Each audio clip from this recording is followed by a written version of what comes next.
Hello, I'm Amber Uper, and this is another video about my mini lathe.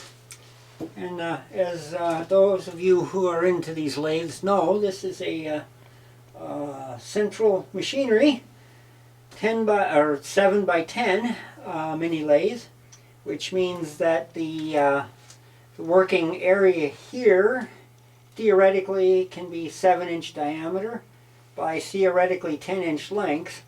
But in practicality, it doesn't work out to 10-inch lengths, so it's more like 8 inches. But anyway, so this is my little mini lathe, and today I want to talk about a new tool I just got. Well, not tool, an adapter I just got for it, and that's this thing. And let me see if I can bring that up closer to you. Okay. And what this is a faceplate for the mini lathe with an 80mm flange, which is supposed to be the flange that these 3-inch chucks sit on. This is your standard 3-inch 3-jaw chuck that you get with the mini lathe when it comes. I'll move my chair out of the way here. Now this is a project that I was working on before, so let me get that out of there. Go. And this is arbor, and it's a railroad wheel that I'm working on. I bought these from the internet, and I'm cutting down the flanges on them because the flanges are way oversized, as you can see. Well, maybe you can see. I don't know. Anyway, that's what I was doing with these, but not what this video is about. So here we go. So anyway, this thing is faceplate that it basically replaces the chuck, and it's like the old-fashioned way of doing stuff. And this thing is just greasy.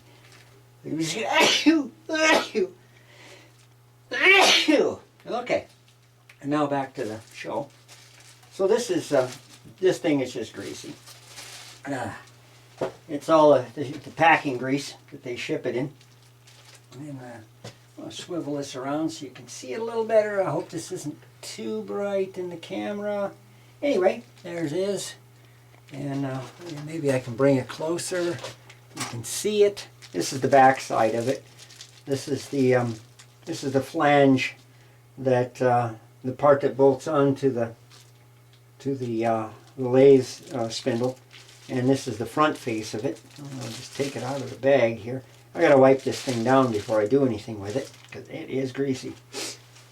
But so you can see what it looks like here. Yeah, it's just a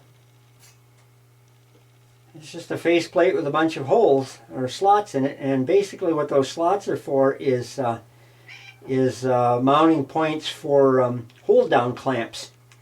And basically what you do with this thing is you put something on it and then you clamp it in place with your various hold down clamps.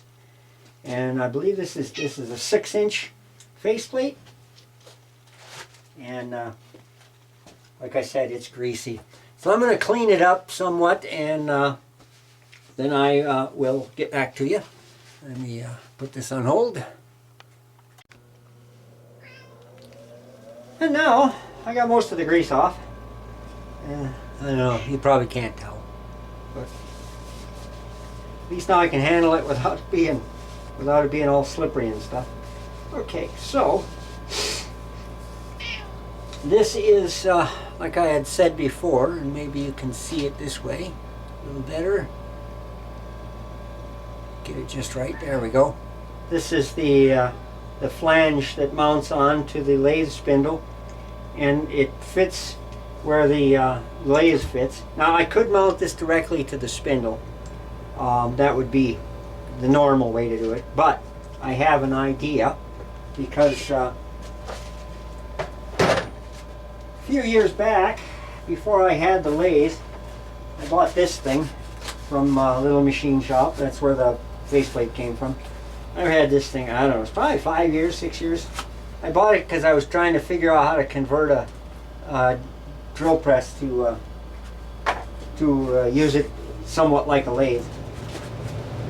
So what this is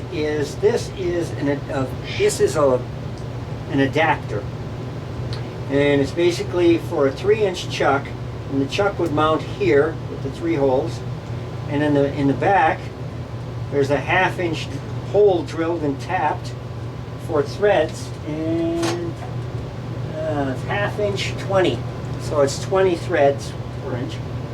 And this thing is well, it's no use to me now because I've got a lathe. I don't need to adapt a drill press, or attempt to adapt a drill press.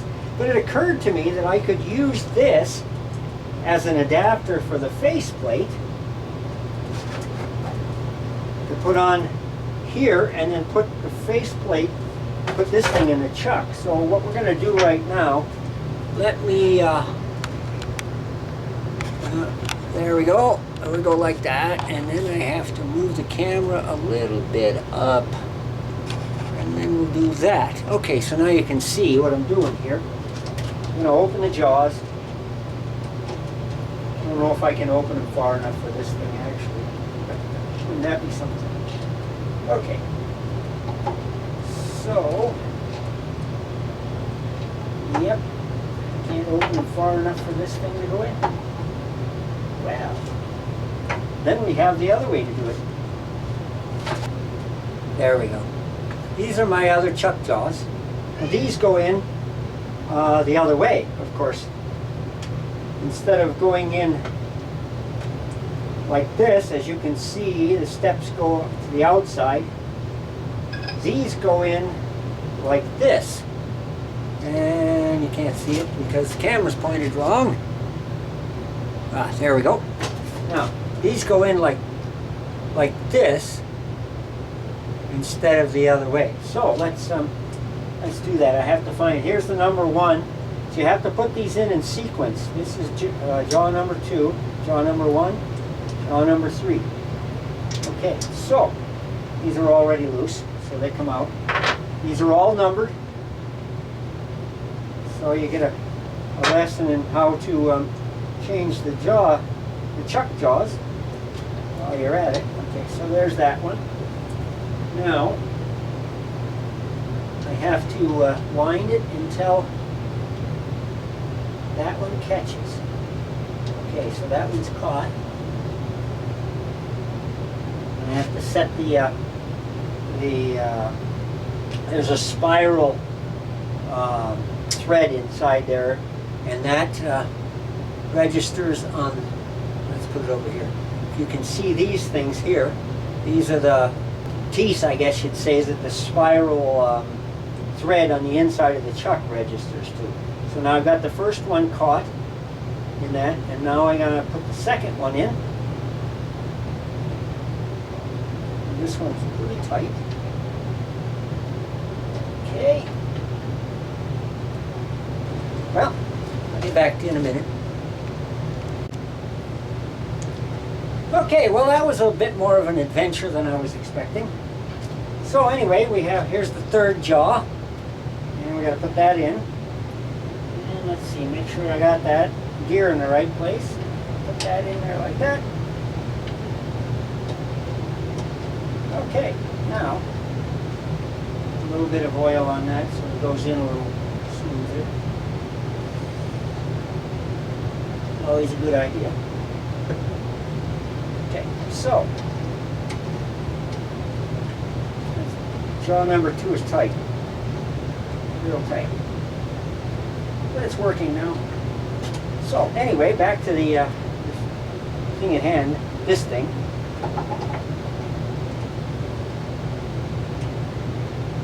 I can put that in there like that, and it's in there. Let's see how far I can go to try and get it in the other one. I don't know if I can do it.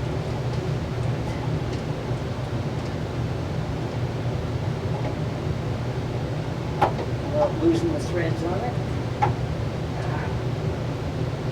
Okay, so that's in there. That's that. Okay. Now let's see how well that spins. I'm gonna tilt the camera a little bit. There we go. Now, does that spin anywhere near straight? Oh no.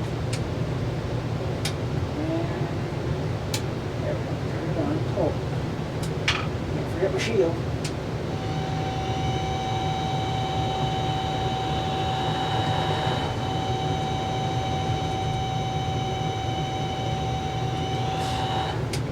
There's no real wobble that I can see.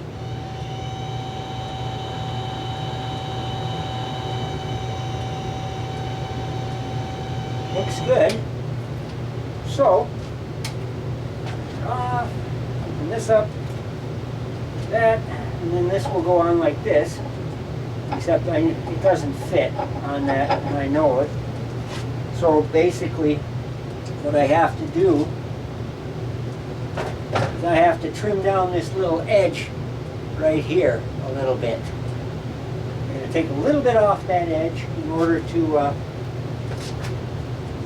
get that thing, in order to get that edge here to fit inside this edge. The holes line up, but this edge is a little bit off. So I got to change my tools. Got to get one of my carbide cutters. I'm going to use this one. I don't know if you can see that.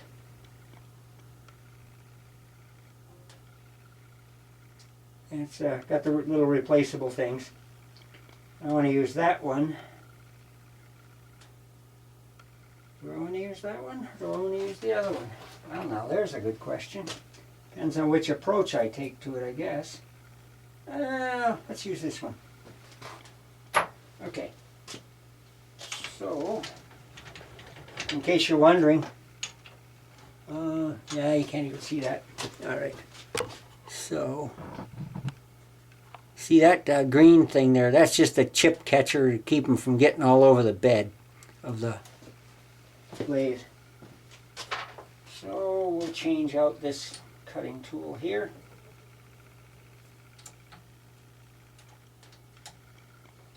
Now I have to use, because this is the original style, or I mean this is the original tool that came with the lathe, I have to use a piece of brass shim stock in here.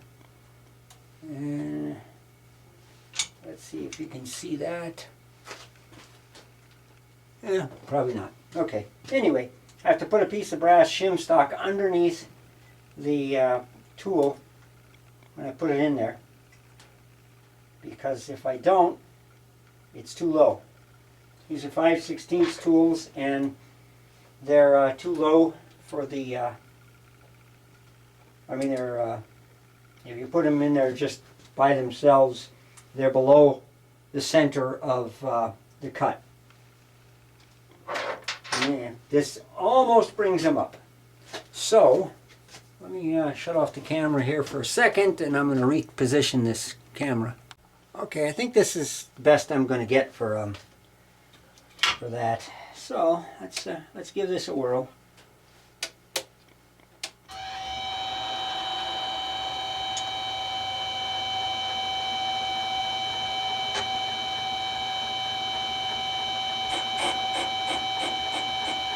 It tells you how close it is to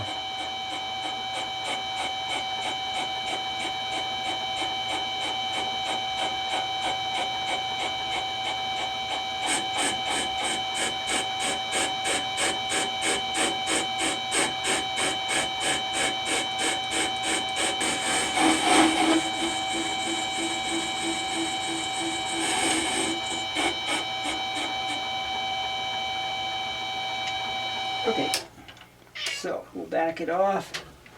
Let's see if that thing fits on there now. This may end up being a case of I have to take the chuck off to use the faceplate. I don't know.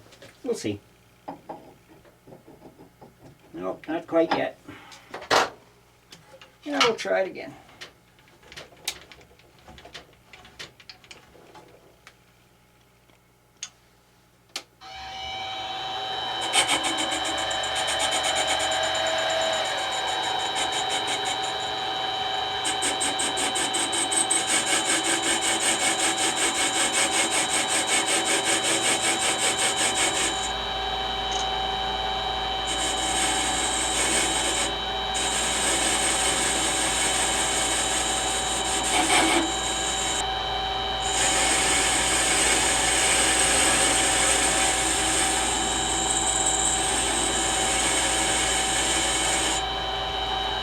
I do believe that by the sound of this, this is cast iron.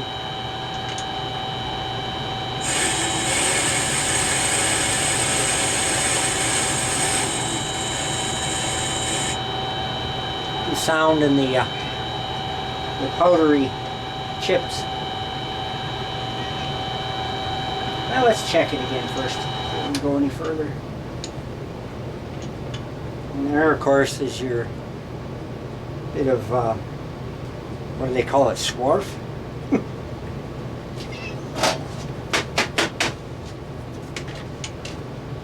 Alright, so will this fit? Almost. It's getting there.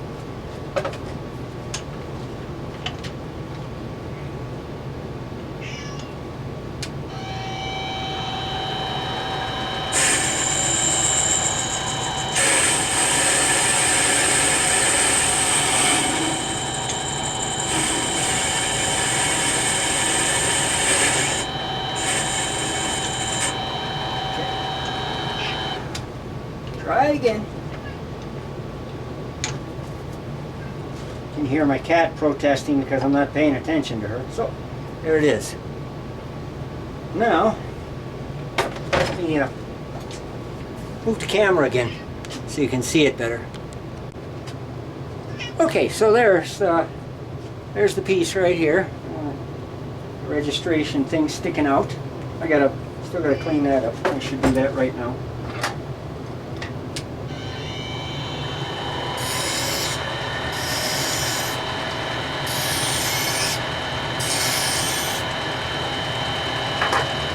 Gets rid of the burr. Alright, so if you do that, now the piece fits. So I don't have the little studs in there to hold it on.